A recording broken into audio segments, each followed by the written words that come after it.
ಮುಖ್ಯಮಂತ್ರಿಗಳ ಆದೇಶದಂತೆ ಸೆಪ್ಟೆಂಬರ್ 22ನೇ ತಾರೀಕಿನಿಂದ ನಡೆಯಲಿರುವ ಜಾತಿ ಸಮೀಕ್ಷೆಯಲ್ಲಿ ಕೋಲಾರ ಜಿಲ್ಲೆ ಪ್ರಥಮ ಸ್ಥಾನಕ್ಕೆ ಬರಬೇಕು.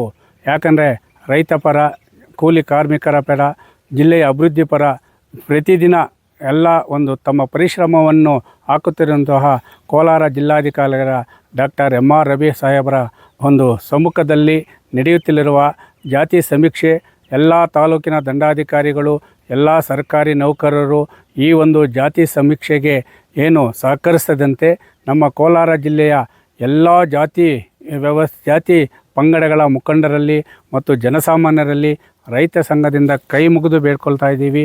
ಈ ಜಾತಿ ಸಮೀಕ್ಷೆಯನ್ನು ನಿಮ್ಮ ಯಾವ ಜಾತಿ ಇರ್ತದೋ ಆ ಜಾತಿಯನ್ನು ನಿಮ್ಮ ಅಧಿಕಾರಿಗಳು ನಿಮ್ಮ ಮನೆ ಬಾಗಿಲಿಗೆ ಬಂದಾಗ, ನಿಮ್ಮ ಊರಿಗೆ ಬಂದು ನಿಮ್ಮ ಮನೆ ಬಾಗಿಲಿಗೆ ಬಂದಾಗ ಅವರಿಗೆ ಸಹಕರಿಸಿ ನಿಮ್ಮ ಜಾತಿಯ ಹೆಸರನ್ನು ಆ ಶೈಕ್ಷಣಿಕ ಮತ್ತು ಸಾಮಾಜಿಕ ವ್ಯವಸ್ಥೆಗೆ ಅನುಕೂಲವಾಗುವ ರೀತಿಯಲ್ಲಿ ನೀವು ನೋಂದಣಿ ಮಾಡಿಕೊಳ್ಳುವ ಮುಖಾಂತರ ಕೋಲಾರ ಜಿಲ್ಲೆಯನ್ನು ರಾಜ್ಯದಲ್ಲೇ ಪ್ರಥಮ ಸ್ಥಾನಕ್ಕೆ ಕೊಂಡೊಯ್ಯುವ ಜೊತೆಗೆ ಮಾನ್ಯ ಜಿಲ್ಲಾಧಿಕಾರಿಗಳ ಮತ್ತು ಎಲ್ಲ ಅಧಿಕಾರಿಗಳ ಕೈಯನ್ನು ಬಲಪಡಿಸಬೇಕೆಂತೇಳಿ ಎಲ್ಲ ಜಾತಿ ವ್ಯವಸ್ಥೆಗಳ ಮುಖಂಡರಲ್ಲಿ, ಜನಸಾಮಾನ್ಯರಲ್ಲಿ ರೈತ ಸಂಘದಿಂದ ಕೈ ಮುಗಿದು ಬೇಡಿಕೊಳ್ಳುವ ಜೊತೆಗೆ ಇವತ್ತು ರಾಜ್ಯ ಸರ್ಕಾರ ಜಾತಿ ಜನಗಣತಿ ಮಾಡ್ತಾ ಇದೆ.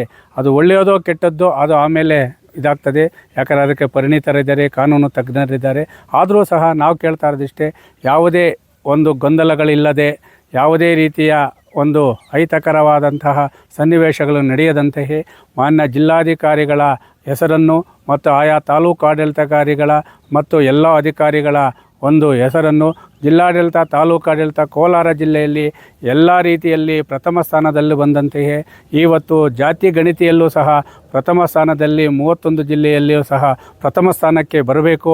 ಆ ಪ್ರಥಮ ಸ್ಥಾನಕ್ಕೆ ಬರಬೇಕಂದ್ರೆ ಎಲ್ಲ ಉಪಜಾತಿಗಳು ಮುಖಂಡರು ಮತ್ತು ಜನಸಾಮಾನ್ಯರು ಜಾತಿ ಸಮೀಕ್ಷೆಗೆ ಬರುವ ಅಧಿಕಾರಿಗಳಿಗೆ ಸ್ಪಂದಿಸುವ ಮುಖಾಂತರ ನಮ್ಮ ಕೋಲಾರ ಜಿಲ್ಲೆಯ ಅಭಿವೃದ್ಧಿಯ ಪಥದತ್ತೆ ಕೊಂಡೊಯ್ಯುತ್ತಿರುವ ರೈತ ಪರ, ಕೂಲಿ ಕಾರ್ಮಿಕರ ಪರ ನಿರಂತರವಾಗಿ ಶ್ರಮಿಸುತ್ತಿರುವಂತಹ ಮಾನ್ಯ ಜಿಲ್ಲಾಧಿಕಾರಿಗಳಾದಂತಹ ಡಾಕ್ಟರ್ ಎಮ್.ಆರ್. ರವಿ ಸಾಹೇಬರವರ ಕೈಯನ್ನು ಬಲಪಡಿಸುವ ಮುಖಾಂತರ ಜಾತಿ ಸಮೀಕ್ಷೆಯಲ್ಲಿ ರಾಜ್ಯದಲ್ಲಿಯೇ ಕೋಲಾರ ಜಿಲ್ಲೆಗೆ ಪ್ರಥಮ ಸ್ಥಾನವನ್ನು ದೊರಕಿಸಿಕೊಡಬೇಕಂತೇಳಿ ಎಲ್ಲ ಅಧಿಕಾರಿ ವರ್ಗದಲ್ಲಿ ಮತ್ತು ಗ್ರಾಮೀಣ ಪ್ರದೇಶದ ಎಲ್ಲ ಜಾತಿ ಮುಖಂಡರಲ್ಲಿ ಮತ್ತು ಜನಸಾಮಾನ್ಯರಲ್ಲಿ ಮತ್ತೊಮ್ಮೆ ರೈತ ಸಂಘದ ಕೈ ಮುಗಿದು ಬೇಕು ಅಂತ ಇದ್ದೀವಿ.